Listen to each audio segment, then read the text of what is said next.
Idi Amin está exatamente onde deseja estar, no centro de uma crise diplomática internacional. Um cidadão britânico que estava morando em Uganda, Dennis Hughes, estava prestes a publicar um livro para criticar Amin. Enfurecido por sua autoridade ter sido questionada, Amin exigiu que Hughes enfrentasse um pelotão de fuzilamento. Qualquer cidadão britânico que estiver aqui e se opuser a mim ou ao povo de Uganda estará sujeito às leis do país.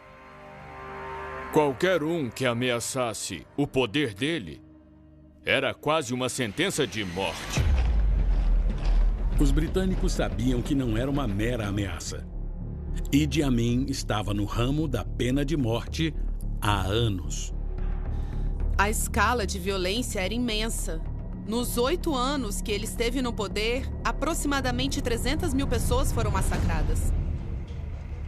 Enquanto o mundo observava horrorizado, a esposa de Hughes, Ingrid, aguardava aflita pelas notícias. Obrigada. Já lhe informaram se ele foi poupado ou não? Amin não escutava e lá estava o pobre Sr. Hughes no corredor da morte. Finalmente, poucos dias antes da execução de Hughes, a Grã-Bretanha acordou. O secretário britânico de Relações Exteriores, James Callaghan, voou para Uganda para garantir a liberdade de Hughes. E Dennis Hughes pediu desculpas ao ditador por ter publicado o livro. Foi uma jogada muito inteligente da parte de Amin. Os críticos descreviam Amin como um palhaço, um idiota ignorante.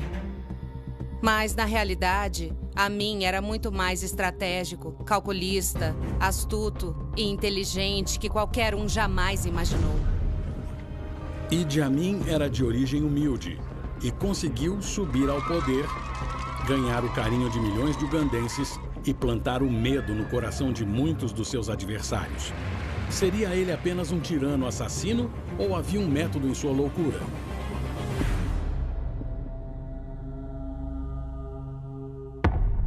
Ditaduras tiveram um enorme impacto nos eventos do século passado. Esses ditadores acabaram aprendendo uns com os outros. Eles são diferentes, mas muitos usam as mesmas táticas.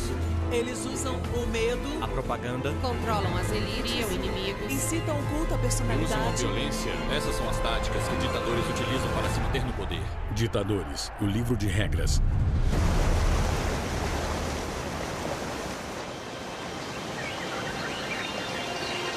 Uganda, 1952. A ascensão de Idi Amin ao poder começou no exército colonial, a instituição que, mais do que qualquer outra, moldou o tipo de ditador que ele veio a se tornar. O rapaz de 24 anos era um jovem cabo ambicioso no regimento King's African Rifles, a força militar de elite do Império Britânico na África Oriental. Indivíduos como Amin eram recrutados pelo King's African Rifles para ajudar os britânicos a manter a ordem. Pelotão! Sentido! Eles eram os músculos por trás do estabelecimento colonial. Outrora terra de povos tribais livres e reinos antigos e imponentes, Uganda é um protetorado britânico desde 1894. Os britânicos mantiveram o controle total do país, ocuparam as melhores terras com colonos brancos e exploraram os vastos recursos naturais da região. Sujeitos às regras coloniais, africanos como Idi Amin eram condenados a viver com praticamente nenhum poder político ou econômico.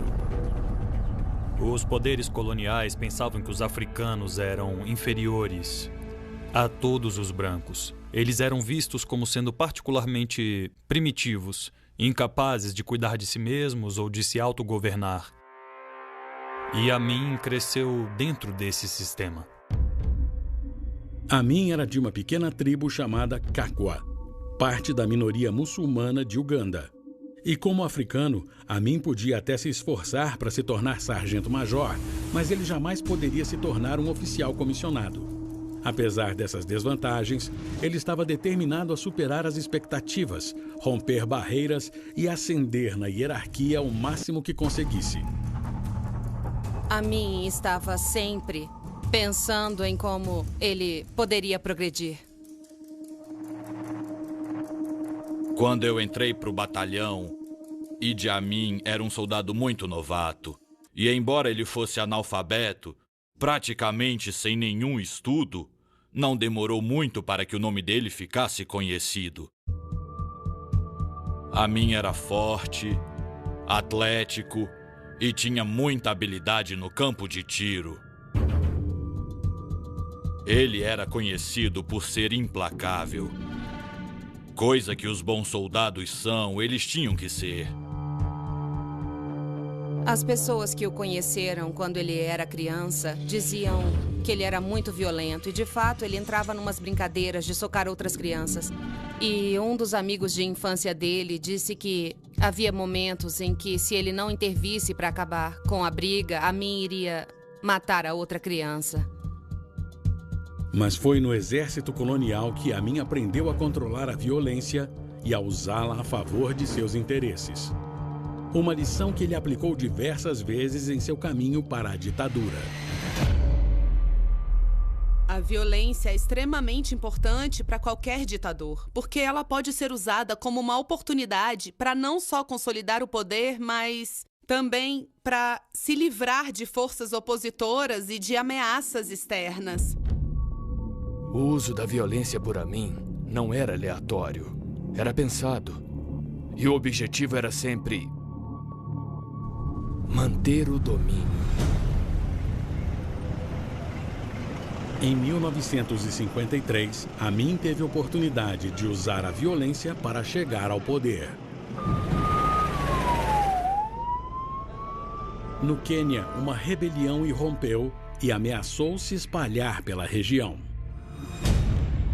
Uma aliança de homens tribais, conhecidos como Mau Mau, alimentados pela opressão colonial, organizaram ataques armados a fazendas e propriedades britânicas. Dezenas de colonizadores brancos foram mortos e o terror tomou conta da população colonial em toda a África Oriental.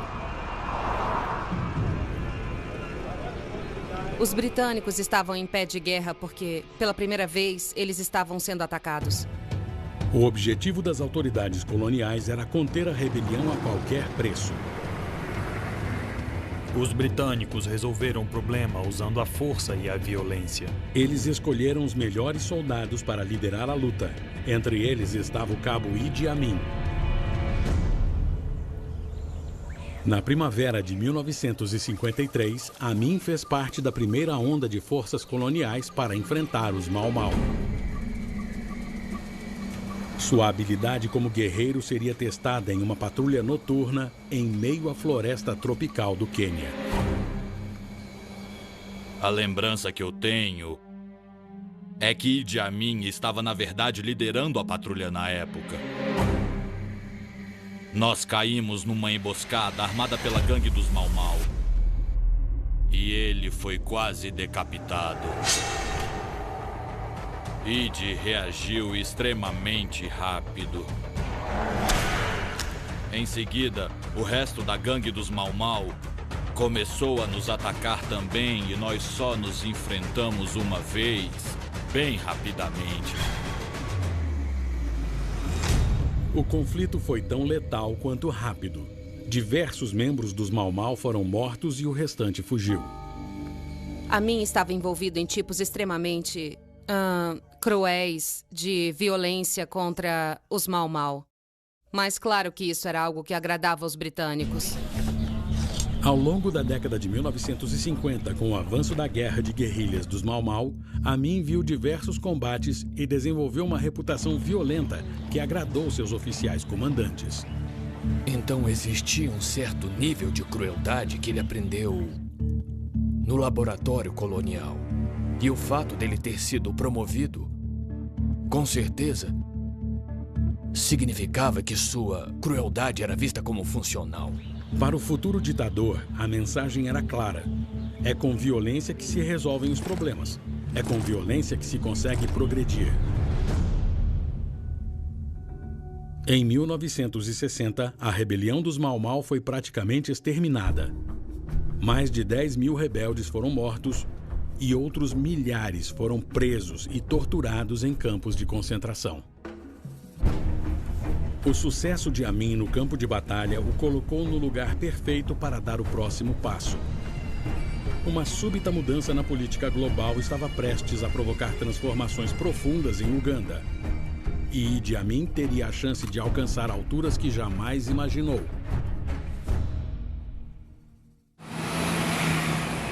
No final da década de 1950, Idi Amin usou suas temíveis habilidades de combate para chegar ao mais alto nível possível para um homem africano alistado. Mas ser promovido a postos mais altos era impossível. O corpo de oficiais coloniais era apenas para brancos. Mas em 1960, as perspectivas de Amin mudaram da noite para o dia. O primeiro-ministro britânico Harold Macmillan anunciou uma decisão que transformaria o continente. A Grã-Bretanha concederia independência a todas as suas colônias africanas. Após a Segunda Guerra Mundial, ficou cada vez mais óbvio para os britânicos que eles não poderiam manter o império daquela mesma maneira. Tanto pela fraqueza econômica, por terem travado uma guerra tão longa, quanto pela pressão internacional. Em Uganda, mudanças dramáticas começaram antes mesmo dos britânicos recuarem. Eleições democráticas foram realizadas para decidir o novo líder do país. E pela primeira vez, os soldados negros tiveram a oportunidade de subir na hierarquia dos homens alistados. Em 1961, Amin foi promovido a tenente, o primeiro de 2 oficiais ugandenses em todo o exército colonial. Finalmente, no dia 9 de outubro de 1962, foi declarada a independência de Uganda do Reino Unido. E a transferência de poder estava completa. Idi Amin, juntamente com milhões de cidadãos ugandenses, comemorou a sua independência do domínio estrangeiro. Na época da independência, eu estava no governo como funcionário público. E todos nós ficamos animados e emocionados.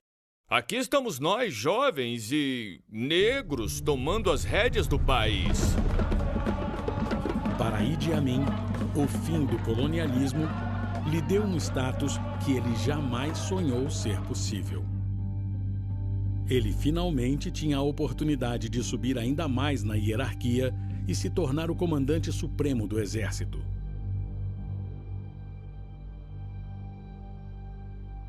Não demorou muito para ele reconhecer que, se livrando dos britânicos, ele poderia trilhar um caminho até o topo.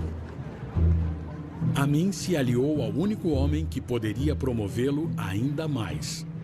O novo e democraticamente eleito primeiro-ministro de Uganda, Milton Obote. Obote e Amin eram opostos extremos. Obote era um homem intelectual, político, era um homem muito educado. Amin era soldado, forte, carismático e muito popular entre as tropas da base. Obote sabia que precisaria do exército para apoiar seu frágil governo de coalizão, já tomado por brigas internas. Ele viu Amin, o oficial ascendente e implacável, como o homem ideal para ajudar a proteger sua autoridade. Em 3 anos, Obote promoveu Amin ao posto de coronel e vice-comandante do exército. Os 2 homens formaram uma aliança poderosa, mas eles estavam prestes a enfrentar uma crise que poderia destruir os 2. Em 1966, o governo de Obote enfrentou uma intensa oposição de seu principal rival, o Reino de Buganda. Esse antigo grupo tribal, cujas terras ancestrais cobrem grande parte da região sul do país, há muito tempo buscava mais poder e autonomia em Uganda.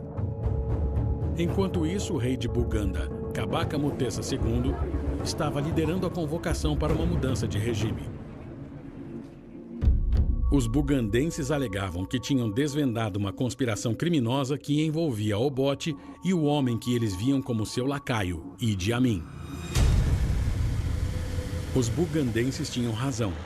Há mais de um ano, Amin abusara de sua posição sênior no exército. Com o apoio de Obote, ele construiu uma enorme rede de contrabando, fornecendo armas a rebeldes e mercenários nas selvas do Congo. Em troca de armas, Amin desviou grandes quantidades de dinheiro, ouro, marfim e café para Uganda, tornando-se, junto com o primeiro-ministro, um homem muito rico. Amin se beneficiou significativamente desses acordos. $30 mil tinham aparecido miraculosamente na conta bancária dele. Para os bugandenses, o negócio ilegal de armas provava que Obote e Amin precisam ir. O rei de Buganda se preparou para organizar uma rebelião armada contra o governo. Amin corria o risco de perder tudo pelo que lutou tanto para conquistar: seu status, sua riqueza e seu poder. Obote e Amin sabiam que precisavam agir rápido para neutralizar a ameaça. Amin ordenou que suas forças cercassem o palácio de Buganda, na capital da cidade, Kampala. No dia seguinte, eles atacaram e incendiaram o palácio. Centenas de rebeldes foram mortos e o rei de Buganda deixou o país. Com o apoio de Amin, Obote usou o incidente como uma desculpa para suspender a Constituição e banir todos os partidos de oposição que restavam, transformando a jovem democracia de Uganda em uma ditadura. Muitos ugandenses ficaram surpresos com a tomada de poder de Obote, mas houve pouca resistência. Eles sabiam que qualquer protesto significaria enfrentar a ira de Idi Amin e de seu exército. Como recompensa por ajudar Obote a se tornar ditador, Amin foi promovido ao posto mais alto. Ele se tornou comandante do exército e ele se tornou um líder militar incontestável dentro do país. O homem que outrora fora um soldado humilde do exército colonial passara a controlar o exército. Uma ferramenta poderosa em qualquer ditadura. O exército tem todas as armas e soldados treinados.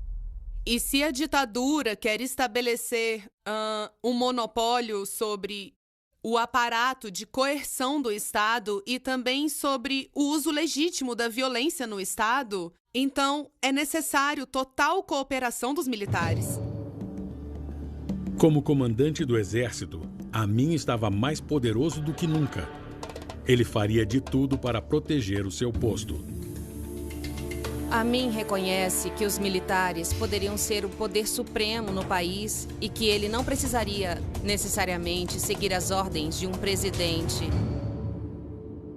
Então, assim que se tornou líder dos militares, Amin começou a reunir partidários, recrutando os chamados parentes étnicos da região natal dele, para construir uma base de aliados mais forte.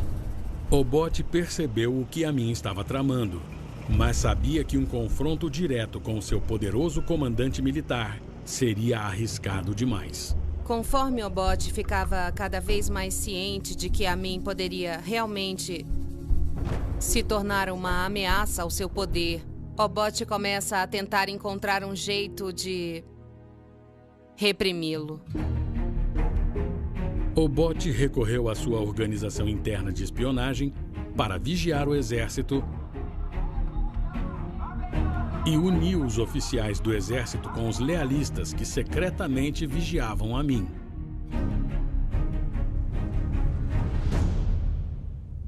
Então, com o passar do tempo, ele montou uma partida calculada de xadrez. Em 1971, Obote acreditava ter apoio suficiente no exército para fazer uma investida contra o seu comandante desleal. Obote planejava privar Idi Amin de seu posto, seu poder e até de sua liberdade. 1971. o ditador de Uganda, Milton Obote, e o comandante do seu exército, Idi Amin, estavam travando uma amarga disputa pelo poder. Obote acreditava ter o plano perfeito para derrubar o seu rival para sempre. No dia 5 de janeiro, o presidente deixa Uganda para participar da Conferência da Commonwealth em Singapura. Enquanto estava fora do país, ele deu ordens para a prisão imediata de Idi Amin. Obote manda uma mensagem para os militares de Uganda dizendo que Amin deveria ser preso por subversão. Mas Obote subestimou demais a lealdade do exército ao seu comandante. Amin passou anos construindo um batalhão cujas tropas eram mais fiéis a ele do que ao governo. A mensagem de Obote, na verdade, foi interceptada por um soldado de menor escalão que era fiel a Amin e que passou a mensagem para o Amin. Ele sabia o que estava acontecendo e sabia que seria eliminado. Amin revidou a investida de Obote com a cartada final. Com o apoio de seu fiel exército, ele armou um golpe.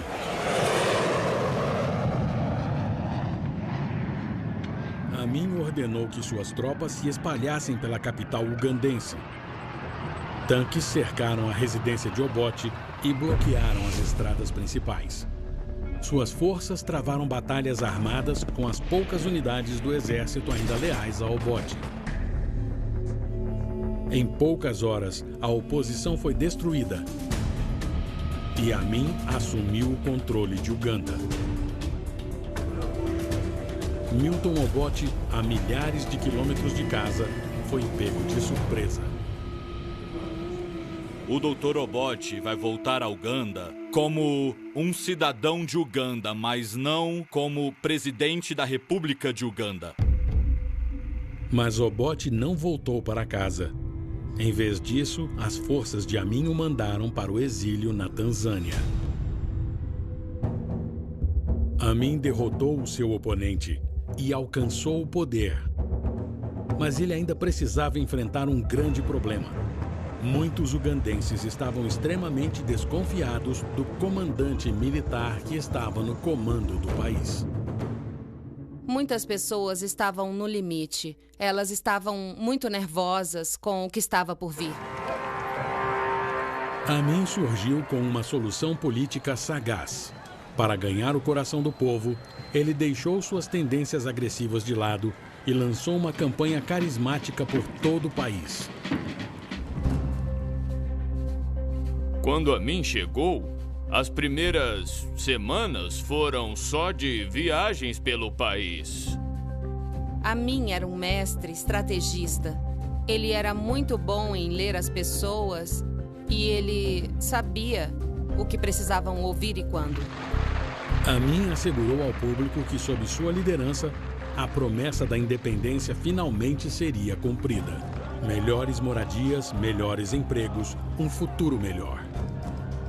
A fala dele era extremamente anticolonialista. Ele falava a língua do povo africano, assumindo o poder do seu próprio país e de sua própria economia.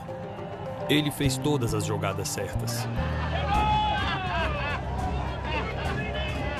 A popularidade de Amin disparou ainda mais quando ele prometeu um retorno à democracia. Ele representou um novo começo. Era uma época de possibilidades, esperança e entusiasmo. Mas a popularidade extraordinária de Amin e seu recém-descoberto poder o levaram a considerar um plano diferente. Março de 1971. Apenas 2 meses após o golpe, Amin extingue toda a esperança da democracia. Ele restabeleceu uma ditadura e toma Uganda para si.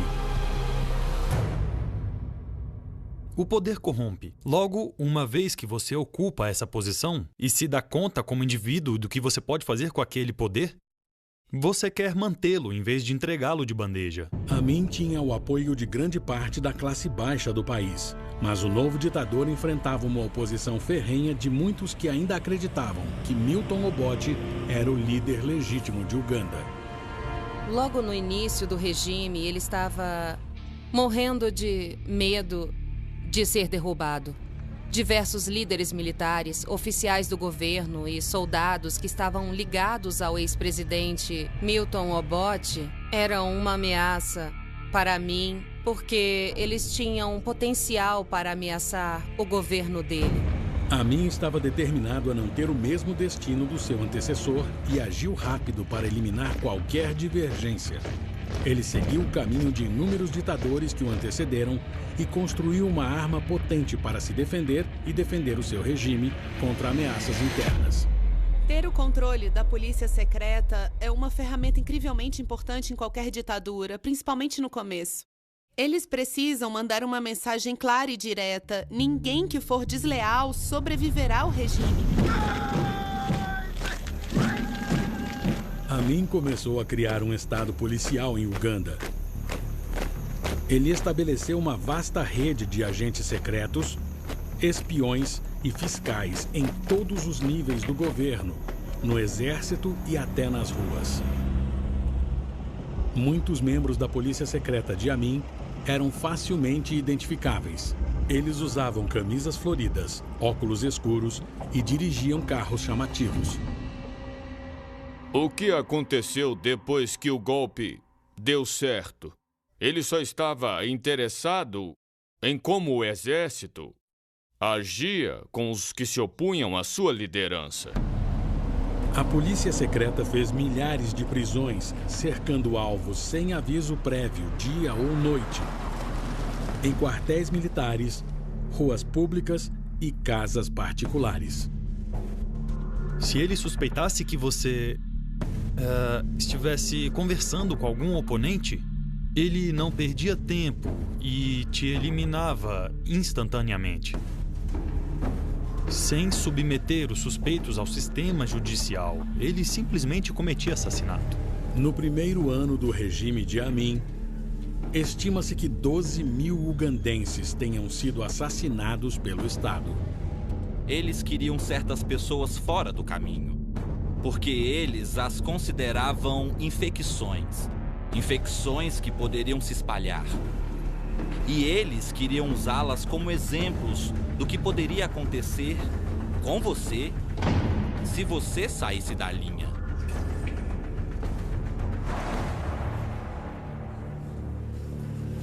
Mas era atrás dos portões trancados das prisões da polícia secreta que Amin mostrava a extensão de sua crueldade.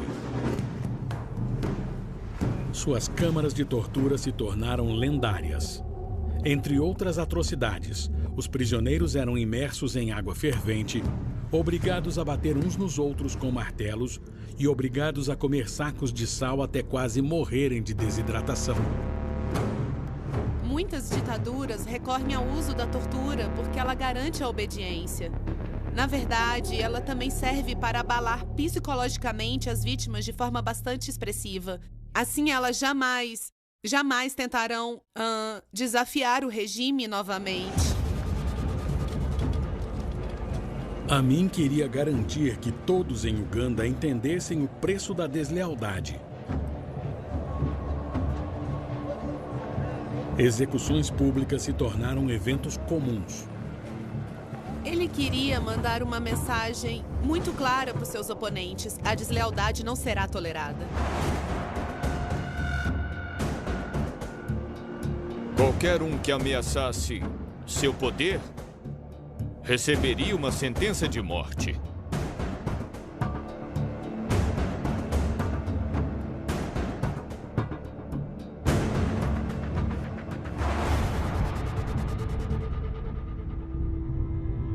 Pessoas comuns em ditaduras querem se rebelar, elas querem derrubar o regime, mas elas dão de cara com uma arma carregada, e elas serão mortas. Muitas delas serão mortas ao se rebelarem. Ugandenses de todas as classes sociais tinham consciência de que estavam sendo vigiados e que se opor a Amin significava pedir para morrer. Todos em Uganda, membros das Forças Armadas, da polícia e da população, são responsáveis pela minha segurança. E assim que eles ouvirem alguém praticando atividades subversivas ou planejando qualquer coisa contra mim, eles vão reportar essa pessoa direto para a polícia. Os assassinatos de Amin perduraram até o fim de seu governo. E as mortes atingiram todos os setores da população. Militares, fazendeiros, estudantes, funcionários e até figuras religiosas. Em muitos casos, Amin ordenava que os cadáveres das vítimas fossem jogados no Nilo para servirem de alimento para os crocodilos. Em Jinja, perto da minha casa, Amin tinha uma fazenda. E eu costumava ver corpos boiando no rio. Muitas pessoas morreram durante a ditadura de Amin. Nos 8 anos em que ele esteve no poder, quase 300 mil pessoas foram massacradas. Na verdade, esse número, segundo a Anistia Internacional, é estimado em 500 mil pessoas. A violência de Amin continuou sendo pilar de sua ditadura. Mas ele sabia que não podia governar apenas pelo medo. Ditadores são muito cautelosos. Quer dizer, nós falamos sobre atos indiscriminados de violência como uma estratégia usada por eles, que vira uma constante. Mas os ditadores não querem matar todo mundo. Não é produtivo criar tanta repressão estatal, tanta violência, porque isso pode culminar em uma rebelião ou em uma revolução interna. Em seu próximo passo, Amin incentivou em vez de castigar. Em um ato dramático de populismo para agradar as massas, ele deu o que acreditava que as pessoas queriam, apenas para ganhar a lealdade imortal do povo. Se a comida é tão importante, por que desperdiçamos tanto? Wasted, com Anthony Bourdain. Dia 11, 9 da noite, no National Geographic. No app da Fox, você encontra todos os episódios de Britânia disponíveis para assistir quando e onde quiser.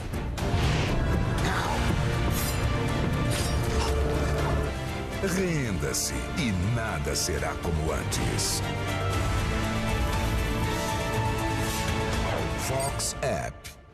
As melhores séries com todos os episódios já disponíveis é no Fox Premium. Assine já. Eu sempre anotava os preços que encontrava para o meu hotel favorito num papel, até achar o mais barato. Eu fazia uma lista com todos eles. Por sorte, o Trivago faz exatamente a mesma coisa. E eu economizo tempo e dinheiro. Espera que não acabou. O meu hotel favorito em Fortaleza é o Blue Beach Front. E como eu uso o Trivago, sempre me pergunto: por que alguém ligaria para saber o preço se no Trivago dá para ver o preço que o hotel oferece e de outros sites e aplicativos por aí? Hotel Trivago. Existem algumas maneiras de conhecer a Rainha Elizabeth.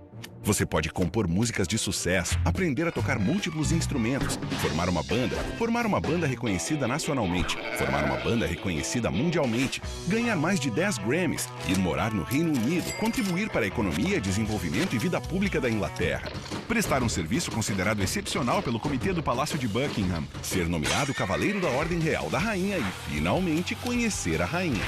Ou você pode se encontrar com ela no Especial God Save the Queen. Novo episódio sábado, 9 da noite. No National Geographic. Quem entendeu o que os gringos falam e perdeu o medo do inglês? Óculos Legenda. Com eles o gringo fala... Fala aí, gringo. You look beautiful, Tata. E você entende tudo. Olha isso. Mas que bobagem, hein? Aprenda de verdade na maior escola de inglês online do mundo. A English Tal, agora English Live. Ligue agora e ganhe 50% de desconto. Mude de vida, ligue 0800 718 8888 e ganhe 50% de desconto. English Live. Apresentamos nós, o pessoal que trabalha no Booking.com, o maior site de acomodações do mundo. A gente também usa mapas, se joga, faz maluquice, se molha, cansa e sente muita fome. Igualzinho a você. E aí, como podemos te ajudar? Black Time Ponto Frio é uma corrida contra o tempo. Ofertas incríveis com hora pra acabar. Leve agora modo G6 com câmera traseira dupla por R$ 1.299. Baixou o preço nas lojas e no site. Notebook Dell 2 em 1 com Intel Pentium só R$ 1.899. E por tempo limitado tem Smart TV 65 Samsung 4K por R$ 359 mensais. Não perca tempo e nenhuma oferta. O Ponto Frio descomplicou com a Black Time. Minhas peças são inspiradas por viagens e estou sempre buscando meu próximo voo. Eu uso Kayak para pesquisar centenas de sites e sempre encontro a melhor passagem. Durante muito tempo, nós sabíamos mais sobre a superfície da Lua do que sobre o fundo dos oceanos. Mas esse dado pode estar prestes a mudar. Segredos do Fundo do Mar. Novo episódio terça, 11h15 da noite, no National Geographic. Verão de 1972. Idi Amin passou mais de um ano estabelecendo um reinado de terror sobre Uganda, reprimindo dissidentes em uma campanha coordenada de tortura, fogo e assassinato. Mas Amin recorreu a uma estratégia mais populista. Ele usou a generosidade em vez de medo para conquistar o apoio duradouro de seu povo. No começo havia muito medo, repressão, expurgos, prisões, e é claro que o medo estava presente também. Mas nenhum ditador consegue sobreviver apenas com a repressão. Eles têm que cultivar alguma forma de popularidade. Amin queria demonstrar que poderia dar uma vida melhor e mais próspera ao povo, especialmente ao seu povo. Os milhões de ugandenses de classe baixa que estavam presos em um ciclo de pobreza desde os tempos coloniais. As pessoas precisam de estabilidade. Elas precisam sentir que estão sendo cuidadas. E isso é algo que as ditaduras oferecem. Os ditadores querem garantir que as massas sintam que a ditadura é necessária. Amin teve uma ideia radical de dar poder econômico aos ugandenses negros pela primeira vez. E para fazer seu plano dar certo, ele usou uma tática clássica dos ditadores. Se você quer unir as pessoas e quer dar às pessoas a sensação de que o ditador deve estar no poder porque ele é um salvador ou um guardião dos interesses do povo, criar um inimigo é uma estratégia extremamente eficaz. No caso de Idi Amin, esse inimigo tinha nascido do preconceito em relação aos indianos, o que era muito comum na época. O alvo escolhido foram os colonos do sul da Ásia, que viviam em Uganda. Os asiáticos do sul foram trazidos para Uganda pela primeira vez pelos britânicos no século XIX para ajudar a administrar a economia colonial. Os britânicos acreditavam que os africanos não eram capazes de ocupar essas posições econômicas, de gerenciar lojas e pequenas empresas. Basicamente, os asiáticos estavam comandando praticamente toda a economia ugandense. Em 1972, os ugandenses asiáticos representavam apenas 1% da população, mas eram donos de 90% dos negócios do país. Após transformar os asiáticos em um alvo e retirar o controle da economia das mãos deles, Amin acreditava que poderia transferir poder e prosperidade para os ugandenses negros. Uma ação que provocou indignação ao redor do mundo e definiu o restante de sua ditadura. No dia 5 de agosto de 1972, Amin ordenou a expulsão de toda a população asiática de Uganda.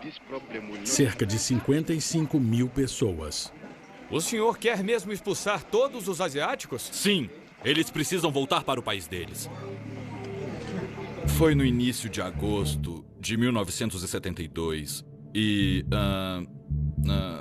estávamos com o rádio ligado e ouvimos algo sobre a expulsão dos asiáticos.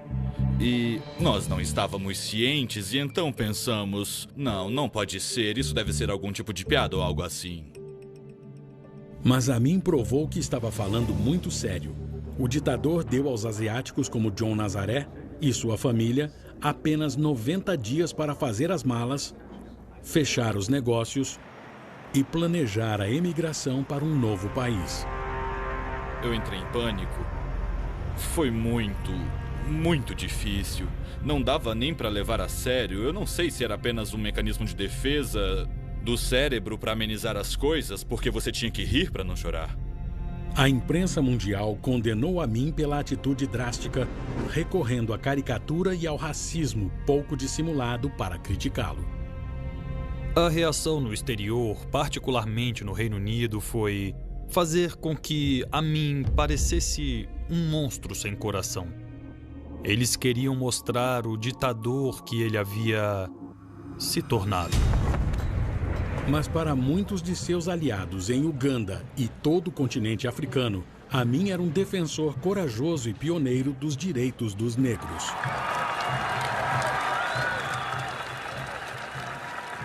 No final, mais de 50 mil ugandenses de origem asiática foram expulsos do próprio país.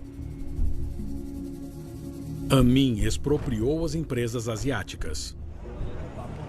Ele desviou grande parte das receitas para o seu governo e compartilhou as propriedades entre seus aliados. A expulsão asiática refez a economia de Uganda de uma forma que Amin jamais havia imaginado. O impacto na economia foi desastroso. Foi um grande desastre, porque os africanos que assumiram os negócios não tinham experiência alguma no gerenciamento dessas propriedades. Todas as cadeias de fornecimento comerciais controladas por empresários asiáticos durante décadas, de repente, vão à falência. Fabricantes não conseguem peças nem matérias-primas. O desemprego dispara. As prateleiras das lojas ficam vazias e itens domésticos básicos, como fósforos e açúcar, ficam indisponíveis. Houve um intervalo crítico em termos de como importar e exportar, por exemplo, e assim o país mergulhou rapidamente em uma grave crise econômica. Com a economia de Uganda em ruínas, Amin enfrentaria uma avalanche de problemas urgentes. O governo estava perdendo dinheiro e rápido. O exército enorme e a equipe de segurança estavam maiores e mais caras do que nunca.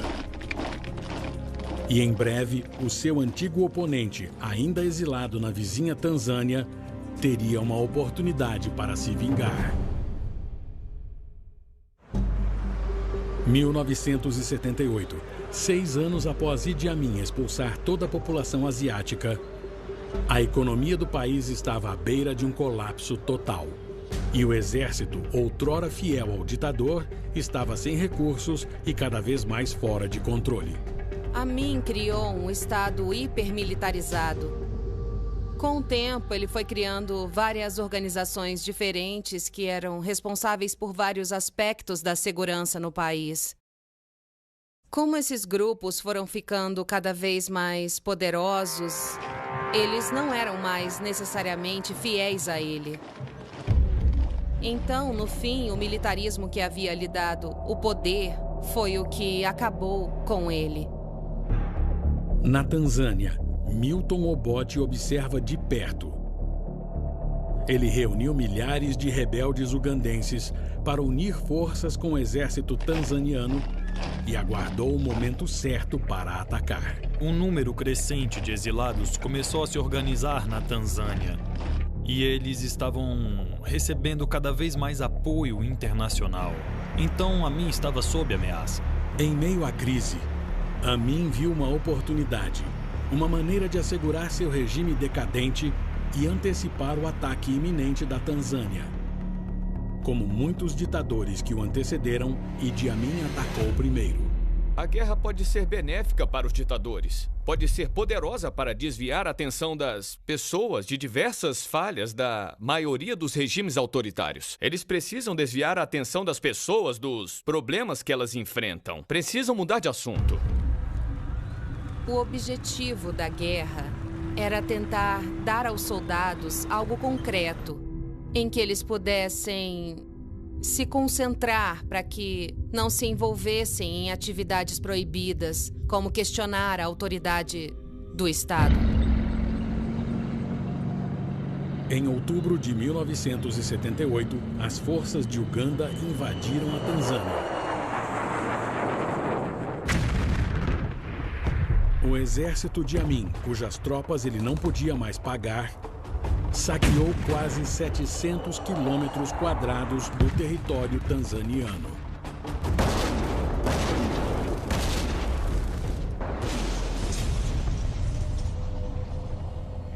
Durante a invasão, eles massacraram tudo aquilo que eles viam pela frente. Relatórios sugerem que foi destruição total. A aposta de Amin em uma guerra contra a Tanzânia parecia ter valido a pena. Ele declarou uma grande vitória. Mas ele julgou mal a força de vontade do inimigo e a força do seu próprio exército. Os tanzanianos não iam aceitar numa boa e, de fato, eles voltaram com força total e retomaram o território deles, obrigando Amin e suas tropas a voltarem para Uganda.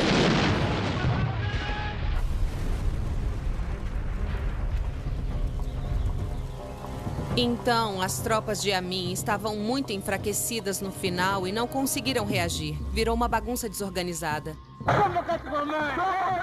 Por isso, foi muito fácil para o exército da Tanzânia, que naquele momento estava muito bem organizado, perseguir Amin e seus soldados. Com as suas tropas recuando, Amin buscou abrigo em sua residência presidencial em Kampala. No dia 10 de abril de 1979, forças tanzanianas invadiram a capital. A guerra de Amin foi um erro fatal.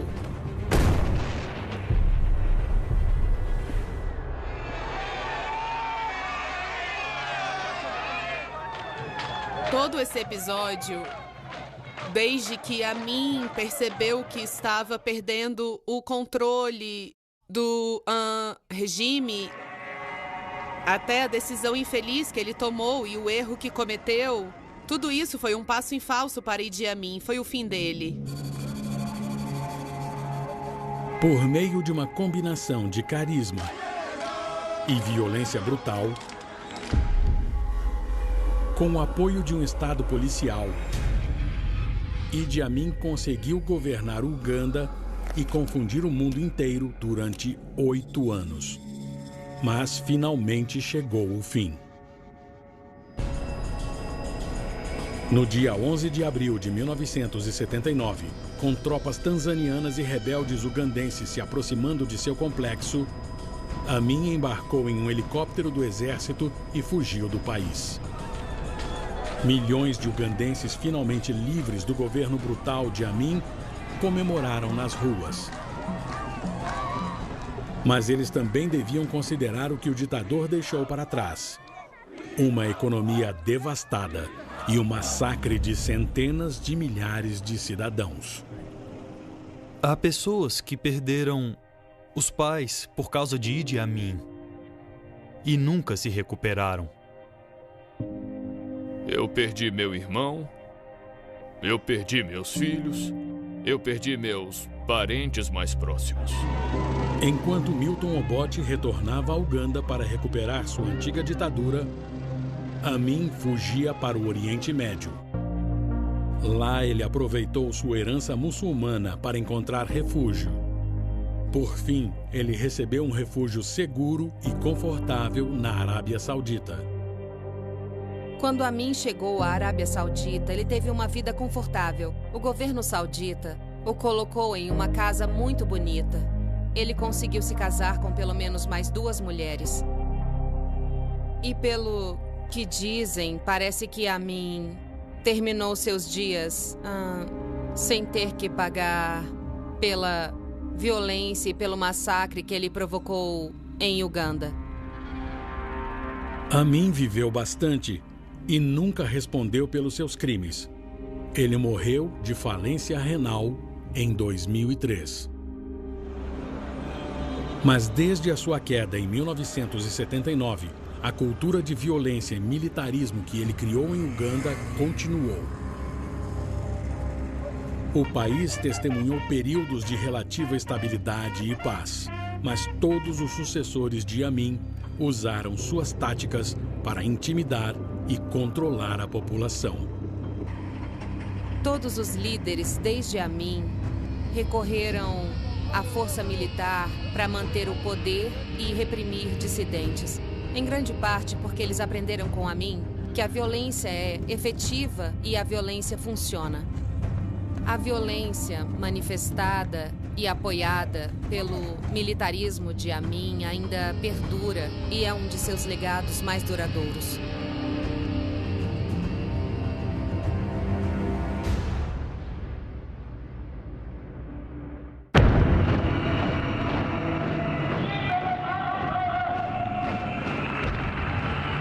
Quando Hitler se tornou ditador da Alemanha, ele aplicou o que escreveu em seu livro, Minha Luta. Uma raça mais forte expulsará as raças mais fracas, pois o desejo vital esmaga os fracos para dar espaço aos fortes. Como Hitler conseguiu tomar o poder e se tornar o líder supremo, o Führer?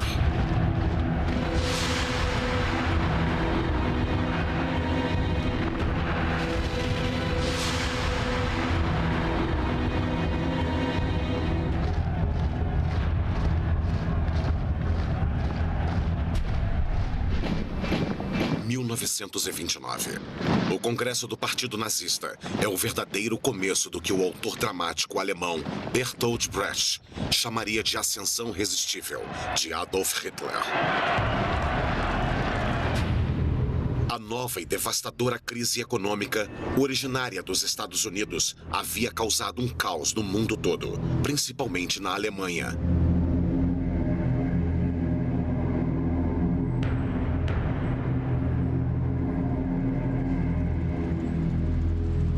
Uma após a outra, as fábricas fecharam as portas e o número de desempregados alcançou 6 milhões de pessoas.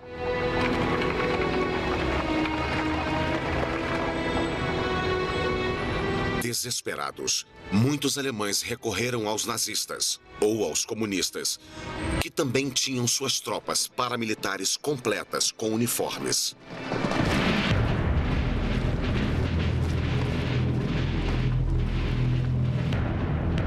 Comunistas e nazistas se enfrentaram violentamente em todas as eleições que se seguiram.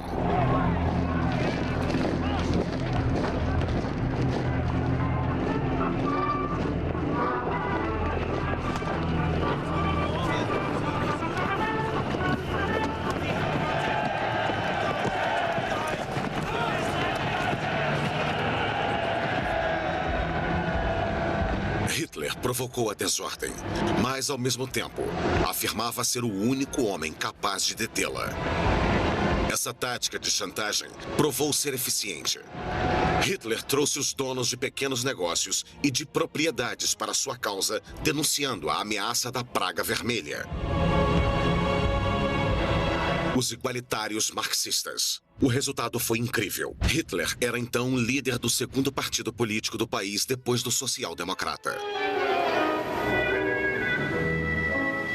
Ainda assim, as classes superiores que menosprezavam Hitler não estavam muito preocupadas. Stefan Zweig escreveu: para eles o poder sempre esteve reservado para os barões, os príncipes e para aqueles com educação universitária. Nada cegou os intelectuais alemães tanto quanto o orgulho de sua cultura. Enquanto isso, a ascensão de Hitler continuava. Em apenas um ano, ele conseguiu dominar a extrema-direita alemã. Associações de veteranos, tais como os capacetes de aço, com 500 mil de membros, tinham que obedecer às suas ordens.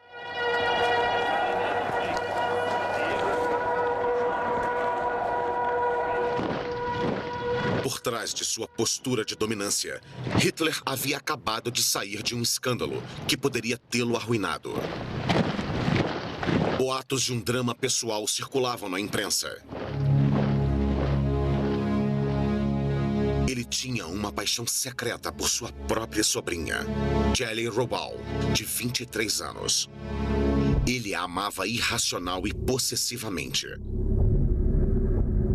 Ela havia acabado de cometer suicídio. Estava vivendo com o tio no apartamento dele em Munique e confidenciou a uma amiga: "Meu tio é um monstro. Ninguém nunca poderia imaginar o que ele exige de mim." Ela queria deixá-lo, mas estava morta. A imprensa lançou uma campanha contra Hitler, acusando-o de perversão sexual e até de ter assassinado Jelly. Extremamente deprimido, Hitler ameaçou se matar também. Sua comitiva preocupada decidiu agir. Seu fotógrafo, Heinrich Hoffmann, apresentou Hitler a uma de suas secretárias. Ela lembrava Jelly. O nome dela era Eva Braun. Era uma moça experiente e tinha as qualificações necessárias. Ela ficou encantada pela popularidade do líder do partido nazista. Hitler faria dela a sua amante. Ele se declarava solteiro, casado somente com a Alemanha, para ganhar a empatia das eleitoras femininas. Ao lado dela, Hitler recuperou sua agressividade como animal político em uma época em que o fim do mandato do presidente alemão Hindenburg estava se aproximando.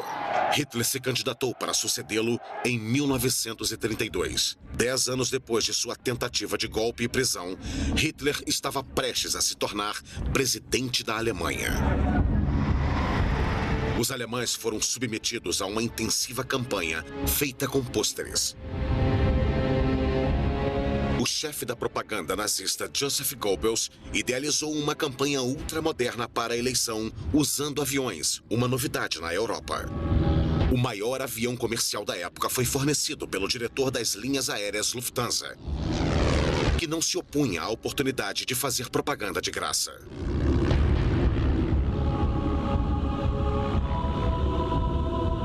Hitler, usando um capacete de couro, deu início a uma excursão por centenas de cidades alemãs, onde poderia medir sua popularidade.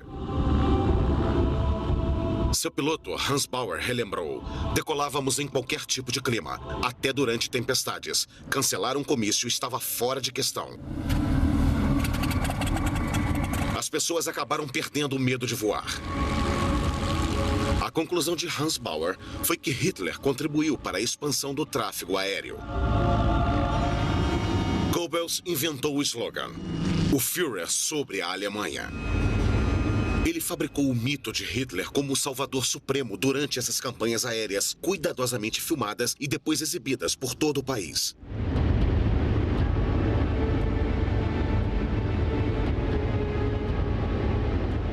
Mas Goebbels não podia relaxar. A campanha custava caro e os barões industriais ainda estavam desconfiados sobre os métodos violentos utilizados por Hitler. Os nazistas precisam cobrar todos dos que vinham ouvir Hitler o equivalente a €1. Isso não tirou seu incentivo, pelo contrário. Uma testemunha, Von Spaun, descreveu sua reação. "De repente senti os olhos de Hitler sobre mim e isso me afetou pelo resto da minha vida."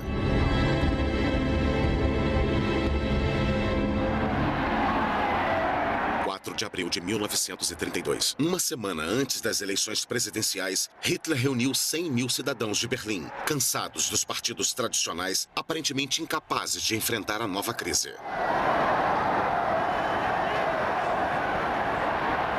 Rita Rudiger, de 20 anos, estava entre a multidão. "Não consigo explicar o estado em que aquela situação de desemprego nos deixou. Realmente achamos que Hitler sozinho poderia nos tirar daquela miséria."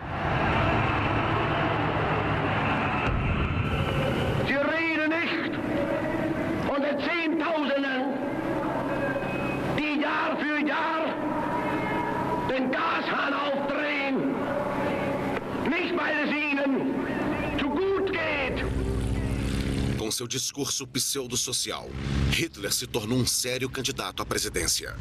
A imprensa passou por um período de atividade irrestrita. Na direita, Hitler era visto como protótipo de um aventureiro político. Na esquerda, os insultos eram mais pessoais.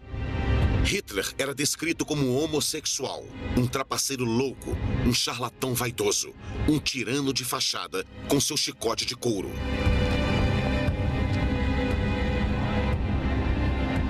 Embora o presidente Marshall Hindenburg, que estava deixando o cargo, fosse um monarquista reacionário, ele era apoiado pela esquerda.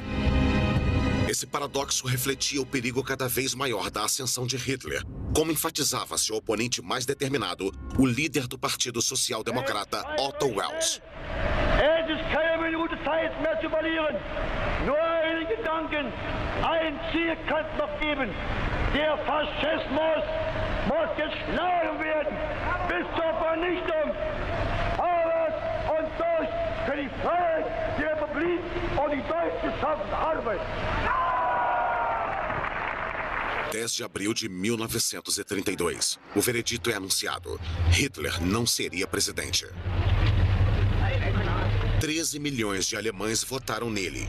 1/3 do eleitorado. É um número enorme, mas não é suficiente.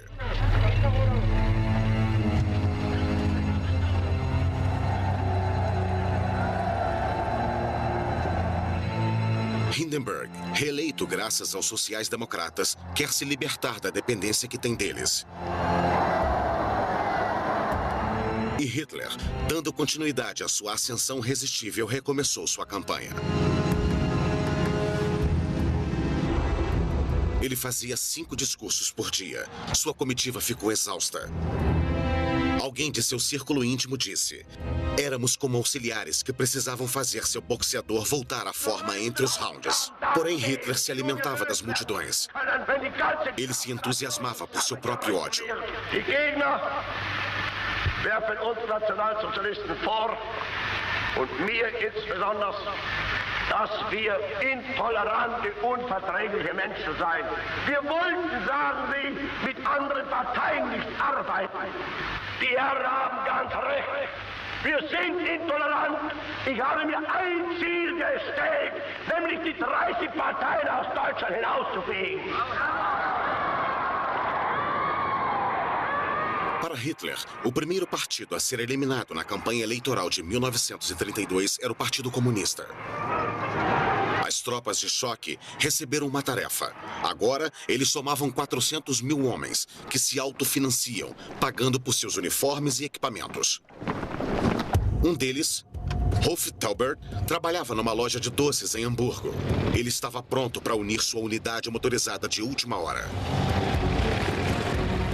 E afirmou: eu só tinha um pensamento: arriscar minha vida pela Alemanha. A humilhação do Tratado de Versalhes me tornou um defensor apaixonado de Hitler.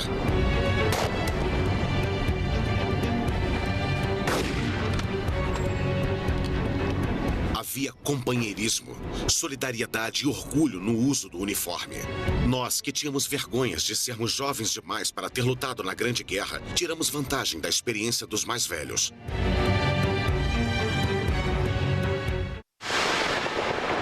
Julho de 1932, o verão sangrento da campanha eleitoral.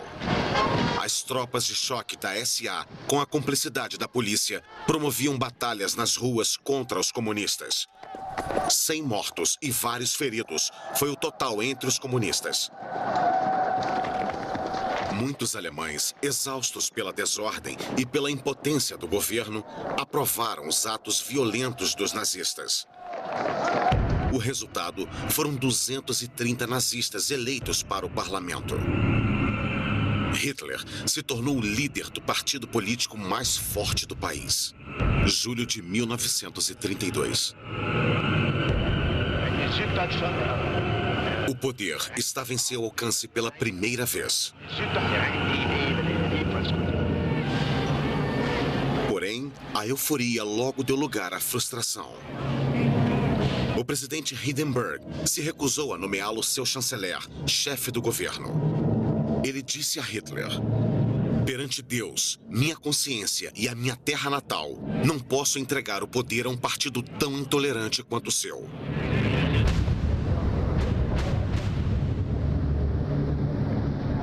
No entanto, Hindenburg ofereceu a ele um papel no governo.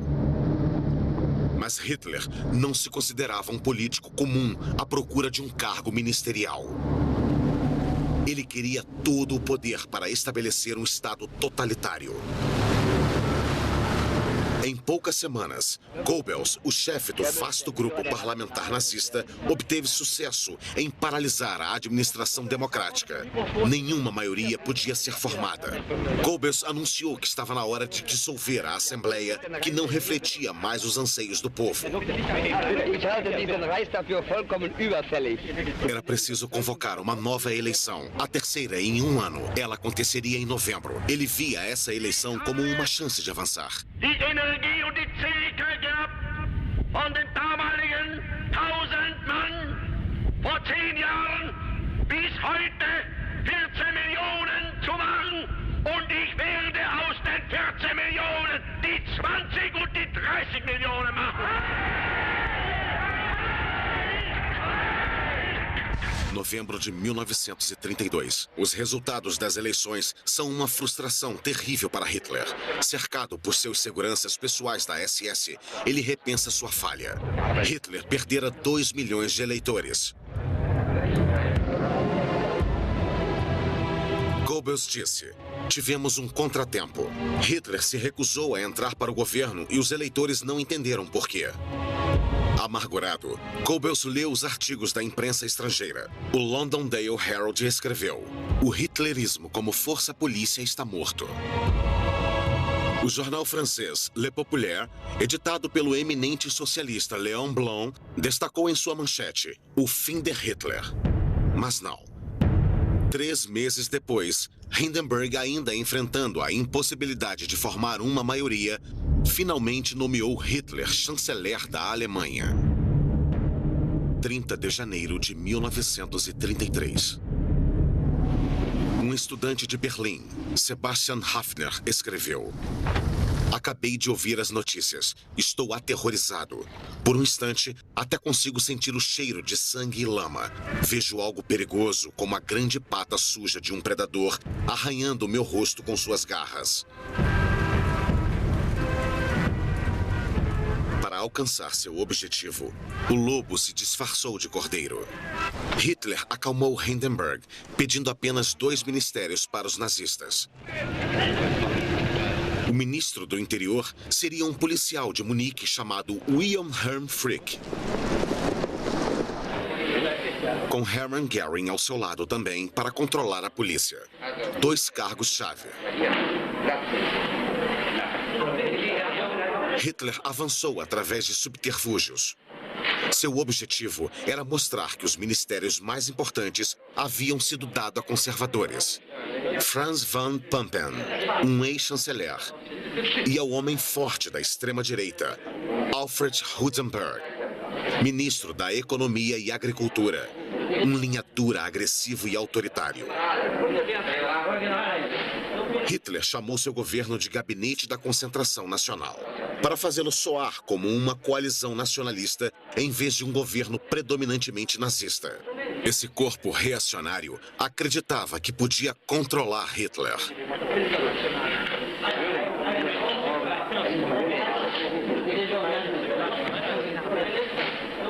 Von Papen cometeu um erro grave quando disse a Hudenberg: Hitler é nosso homem.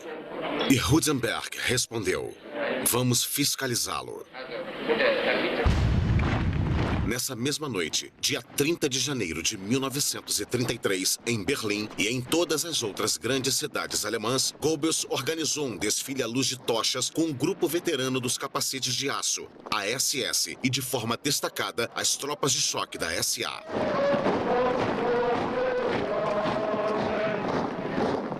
Goebbels declarou que 1 milhão de pessoas participaram dessa marcha, mas o adido militar britânico calculou que havia menos de 15 mil pessoas, obrigadas por Goebbels a marchar em círculos durante horas. Elas passaram embaixo da janela do presidente Hindenburg Na época, com 85 anos, que acreditando estar na verdade em 1916, disse à sua enfermeira: "Nossos homens estão marchando bem. Eles fizeram vários prisioneiros." Hitler, na chancelaria, recebeu uma agressiva homenagem. Louise Solmitz, uma professora de Berlim, disse: "O clima era de embriaguez sem vinho." E adicionou: "Ouvi pessoas gritando: 'Morte aos judeus!' O sangue dos judeus jorrará pelo movimento das facas." Goebbels concluiu: "É como um conto de fadas." 10 de fevereiro de 1933. No Palácio de Esportes de Berlim, Hitler fez seu primeiro discurso como chanceler. Qual era o plano dele? Poder absoluto, mas aos poucos. Ainda havia 200 comunistas e sociais-democratas no Reichstag. Portanto, o primeiro movimento de Hitler era dissolver o parlamento e convocar novas eleições. Seu discurso, transmitido pelo rádio, era um apelo a todos os eleitores, até os da esquerda. Und hege felsenfest Überzeugung, dass eben doch dann einmal die Stunde kommt, in der die Millionen, die uns heute verfluchen, hinter uns stehen und mit uns begrüßen werden dann das gemeinsam geschaffene, wiedererkämpfte, bitter erworbene, neue deutsche Reich der Größe und der Ehre und der Kraft und der Herrlichkeit.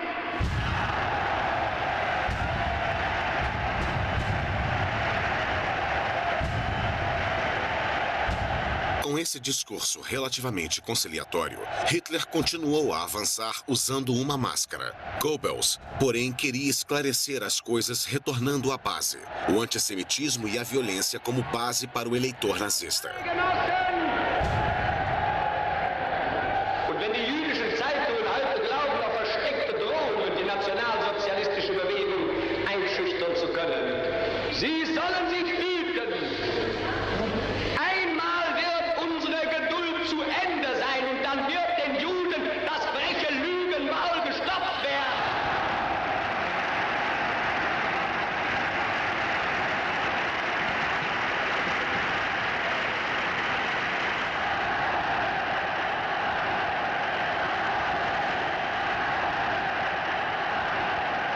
Im Übrigen können unsere Parteigenossen und S-A-Männer auch darüber beruhigt sein, dass eher als wir alle denken, die Stunde des Endes des roten Terrors gekommen sein wird. Und wir werden den Herren vom Karl-Liebknecht-Haus bald Töne beibringen, die sie noch niemals vernommen haben.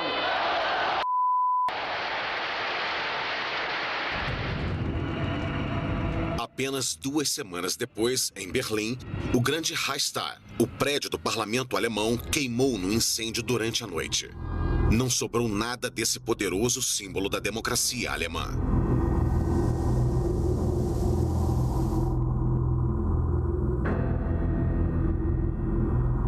A investigação, conduzida pela polícia sob comando de Göring, incriminou um holandês de 24 anos chamado Magnus van der Lubbe, suspeito de um vasto histórico de incêndios criminosos. Rapidamente considerado culpado, ele foi para a guilhotina. Quem lucraria com esse crime? Os nazistas. Hitler e Göring levantaram o fantasma de um plano vermelho.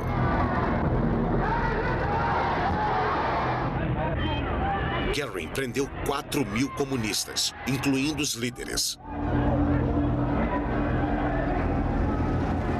Mas o Partido Comunista ainda não era considerado ilegal, pois Hitler desejava manter a aparência da legalidade até as eleições legislativas que ele esperava que consolidassem seu poder.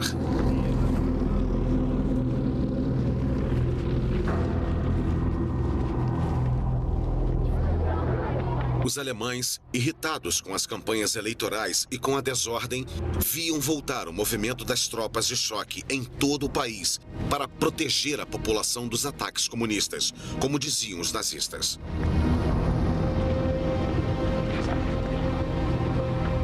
As tropas de choque, então armadas, foram classificadas como auxiliares dos policiais.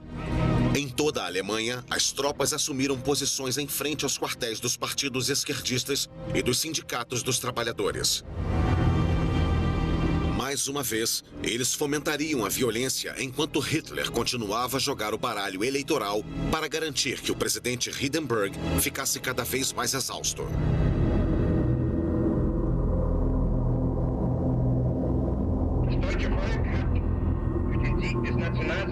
Gary, em sua poltrona de estilo gótico, manuseando sua adaga, dava sua versão do resultado das eleições.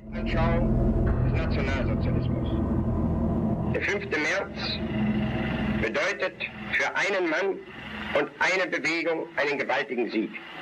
Der Sieger des 5. heißt Adolf Hitler und die Bewegung ist der Nationalsozialismus. Beides aber ist gleichzusetzen mit dem deutschen Volke und dem Deutschen Reich. Na realidade, Hitler e sua coalizão venceram por pouco. Mesmo com toda a sua propaganda e a intimidação feita pela SA, Hitler não conseguiu impedir que os comunistas obtivessem 12% dos votos. Ele invalidou a eleição dos parlamentares comunistas, ordenou que fossem presos e enviados para campos de concentração em Oranienburg, próximo a Berlim, e em Dachau, perto de Munique, que foi tomada pelos nazistas. Esses são os primeiros campos inaugurados em 1933.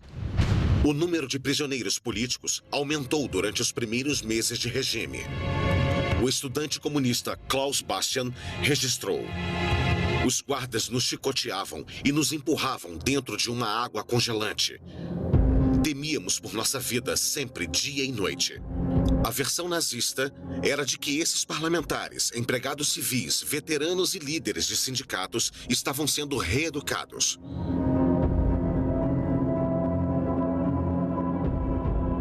A sinistra sombra da ditadura se espalhava sobre a Alemanha. Como Reichstag não existia mais, Hitler comandou o novo parlamento da Royal Opera House, cercado pela SA e exigindo poderes ilimitados. Os membros comunistas foram expulsos, a maioria mandada para campos de concentração.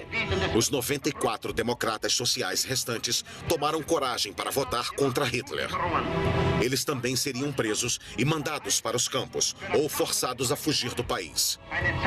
441 membros, desde a extrema-direita até o centro católico, ouviram o longo e incoerente discurso de Hitler, cuja intenção era sustentar as ilusões do povo. Como sempre, ele prometeu o mundo, o fim do desemprego, alívio para fazendeiros e camponeses, respeito pela lei e, acima de tudo, paz. A Assembleia votou por seu próprio fim, dando a Hitler o poder total por 4 anos.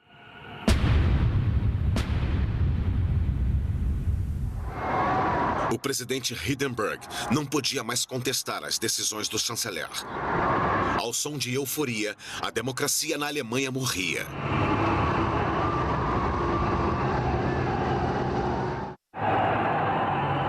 O fato de Hitler, cujo poder era baseado no antissemitismo, ter passado a liderar um dos países mais avançados do mundo em termos industriais, era visto como uma ameaça. No mundo todo, manifestações anti-Hitler como esta, em Nova York, protestavam contra sua crueldade. Seu obscurantismo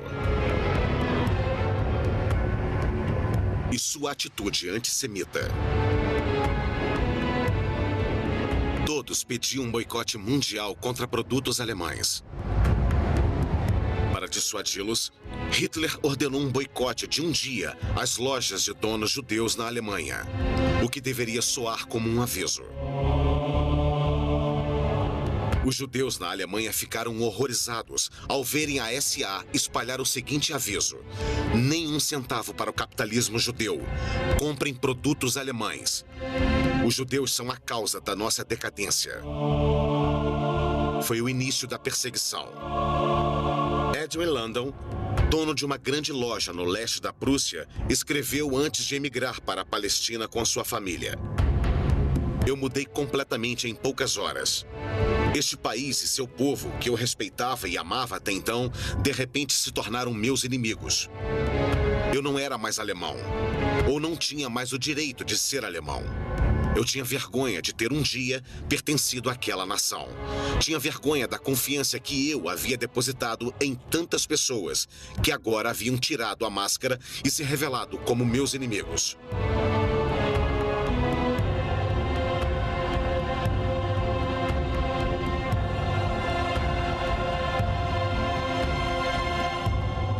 O antissemitismo havia contaminado as universidades.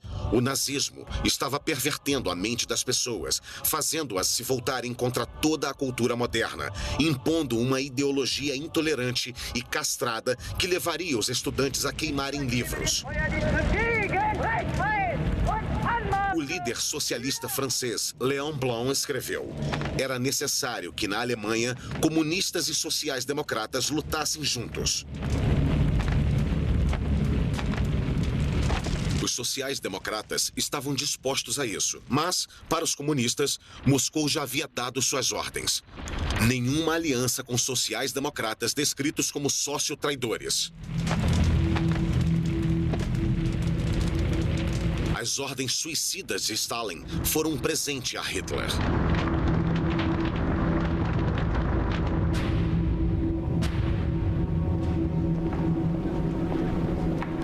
Ele anulou os sindicatos e tornou ilegal o Partido Social Democrata.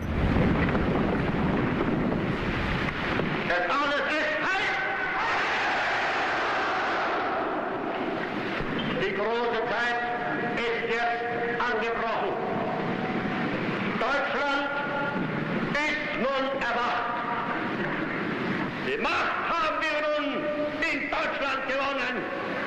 Nun gilt es, das deutsche Volk zu gewinnen. O povo alemão, por sua vez, podia tirar férias. O henceforth, o partido nazista, era o único partido legal. Seus slogans antissemitas não pareciam abalar muita gente. As pessoas eram, em sua maioria, indiferentes ao destino de seus compatriotas judeus, que, afinal de contas, somavam apenas 500 mil pessoas, menos de 1% da população. Metade dos judeus alemães conseguiu emigrar.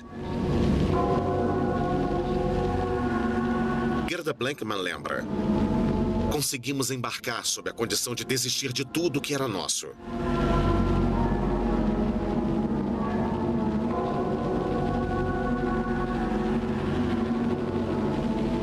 Os judeus alemães mais pobres não conseguiram sair do país. Eles foram deportados para os guetos do leste e depois exterminados nos campos de concentração.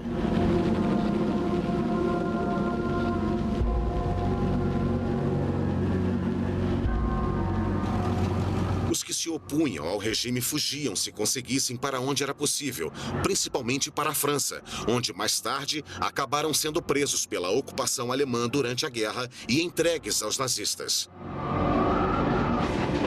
Muitos deles não conseguiram fugir a tempo, e os que escolheram ficar e continuar a luta foram capturados e martirizados nos campos.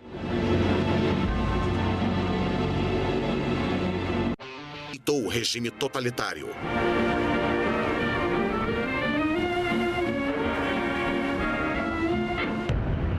Alguns começavam o dia hasteando a bandeira com a suástica, o emblema oficial da Alemanha.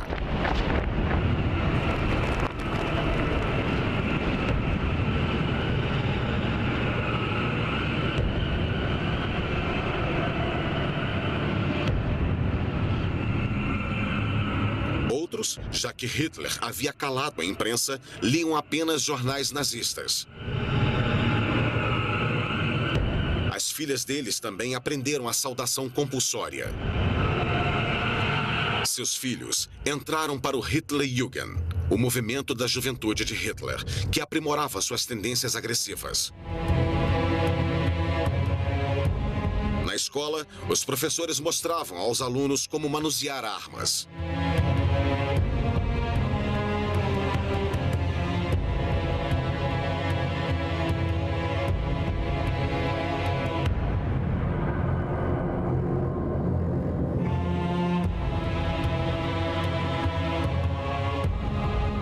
Os professores tinham que usar exemplos realistas sancionados pelos nazistas nas aulas de matemática, tais como: quanto custa um aluno? Um jovem mentalmente deficiente custa ao Estado 1.800 marcos por ano. Um aluno comum, 320 marcos. E um aluno brilhante, apenas 125 marcos. Resposta: a sociedade só poderá sobreviver se seus cidadãos forem geneticamente sadios. As filhas mais velhas eram obrigadas a entrar para a BDM, a Band Deutscher Mädel, a Liga das Moças Alemãs. Ela treinava as meninas para serem boas esposas e criarem soldadinhos. Eles seriam mortos nas últimas ações de combate em Berlim. Contudo, os alemães não sabiam de nada disso no verão de 1933. Hitler ainda não era o líder supremo incontestável. Para conseguir isso, ele precisava continuar sua propaganda. Como no filme Vitória da Fé, que mostra o primeiro congresso desde a tomada do poder pelo Partido Nazista, então o único partido.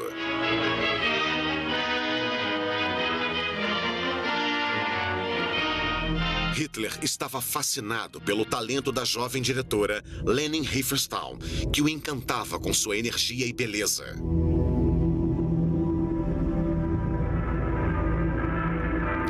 Com técnicas inteligentes de enquadramento e luz, ela glorificou o novo Deus de um novo misticismo. O misticismo da raça, do líder, do poder e de seus defensores, como o mais leal dos leais, Rudolf Höss, um dos autores das leis anti-judeus, como Joseph Goebbels, com quem a propaganda se tornou um importante ministério, como Hermann Göring, que ressuscitou a aviação alemã, e como Ernst Röhm, chefe de um bando de fanáticos, as tropas de choque. Nada levava a suspeitar que esse filme seria proibido um ano depois. Porque Röhm, mesmo tendo sido cúmplice de Hitler desde o fracassado golpe de 1923, seria denunciado como traidor. Talvez porque ele fosse próximo demais a Hitler, ou porque a SA fosse grande demais. Uma força capaz de rivalizar o exército. Para ganhar o apoio do exército, Hitler os deixou no mesmo nível da SA e eliminou Röhm.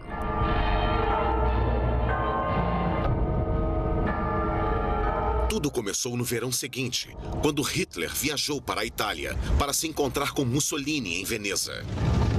14 de junho de 1934. Hitler ficou impressionado com seu colega mais velho, seu exemplo. Ele estava buscando a aprovação de Mussolini para seu plano de anexação da Áustria. Mussolini recusou. Ele não queria alemães se reunindo em suas fronteiras. Ele não se entusiasmava com Hitler e disse: "Ele me faz pensar no monge falador." Ele o levou para dar um passeio em Veneza, começando sutilmente com sua frota de navios de guerra, já que Hitler não tinha nenhuma força naval. Hitler retornou a Berlim mortificado. Ele então entendeu que não conseguiria dar continuidade a seus planos até que reorganizasse as forças armadas.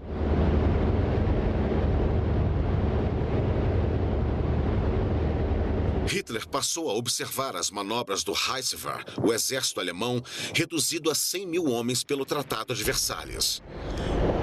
Eram poucos, mas muito bem treinados.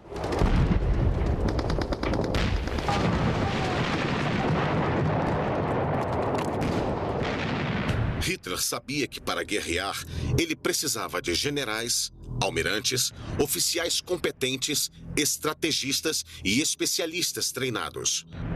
Sua promessa sempre foi a de libertar o exército da camisa de força de Versalhes e restaurar suas tropas e o poder de suas armas.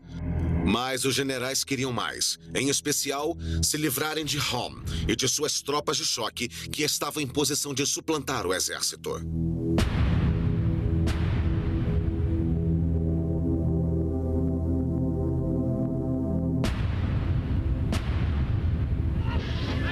Röhm também foi duramente criticado por ter delírios de grandeza.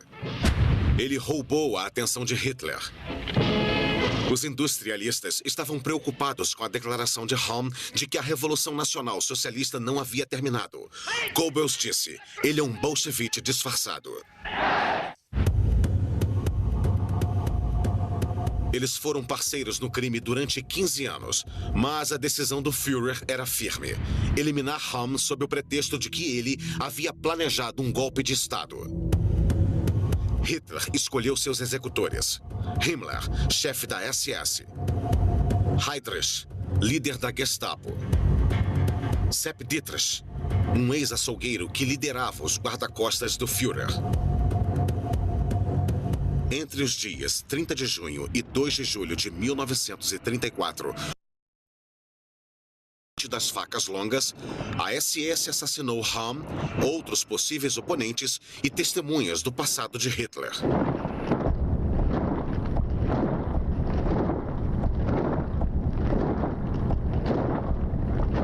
Com Hahn fora de jogo, as tropas de choque perderam toda a sua influência e passaram a ser usadas apenas para manter a ordem. O exército e os barões industriais estavam satisfeitos. E Sepp Dietrich foi promovido a general da SS. Quando Leni Riefenstahl dirigiu seu filme seguinte, Triunfo da Vontade, no Congresso do Partido Nazista de 1934, apenas os uniformes pretos da SS eram vistos marchando atrás de Himmler. Hitler estava sozinho no topo da pirâmide. Um mês depois da Noite das Facas Longas, o último presidente da República, Marshall Hindenburg, morreu aos 87 anos. A democracia estava morta e enterrada há muito tempo. O totalitarismo continuava sua marcha implacável. Hitler se tornou comandante das Forças Armadas. Seu poder era absoluto. Todos os soldados deviam fazer um juramento de lealdade ao Führer, nosso líder e líder de todo o povo alemão, Adolf Hitler. Adolf Hitler!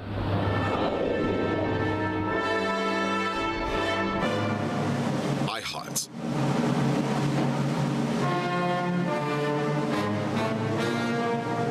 Hitler foi ao Festival de Bayreuth para apreciar a música de Wagner, seu compositor favorito, julho de 1935.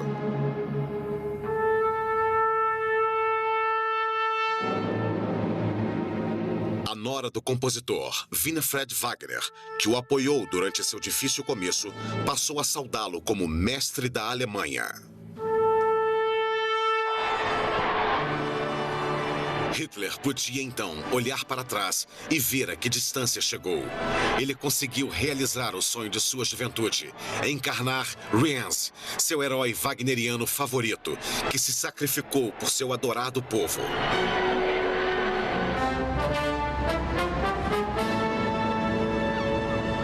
Hitler primeiro se apropriou do sucesso da República de Weimar, com as famosas rodovias que se tornaram parte do mostruário do regime nazista.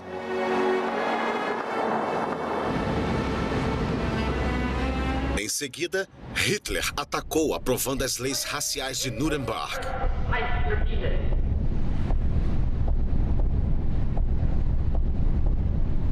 Ele queimou sinagogas no massacre de Kristallnacht, um prelúdio para a solução final.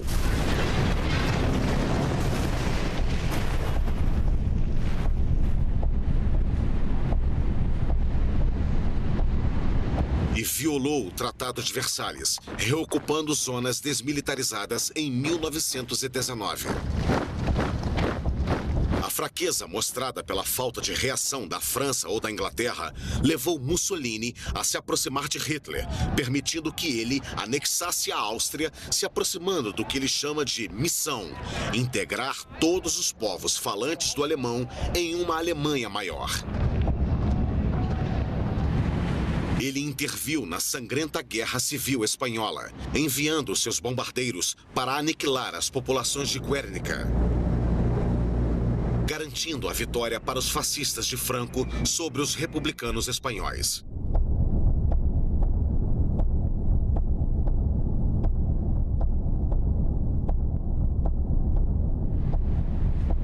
Hitler sonhava com um grande exército, como o de Napoleão, que ele liderou até Moscou.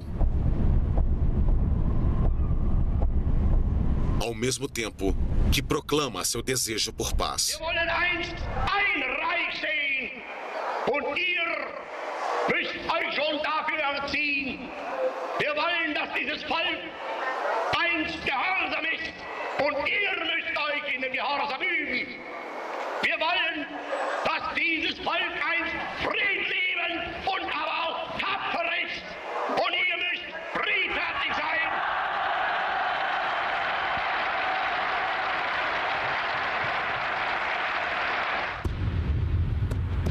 Quando a Alemanha estivesse pronta, Hitler, obstinado e feroz, iria arrastá-la junto com o mundo para uma longa noite, povoada pelos fantasmas de mais de 50 milhões de mortos.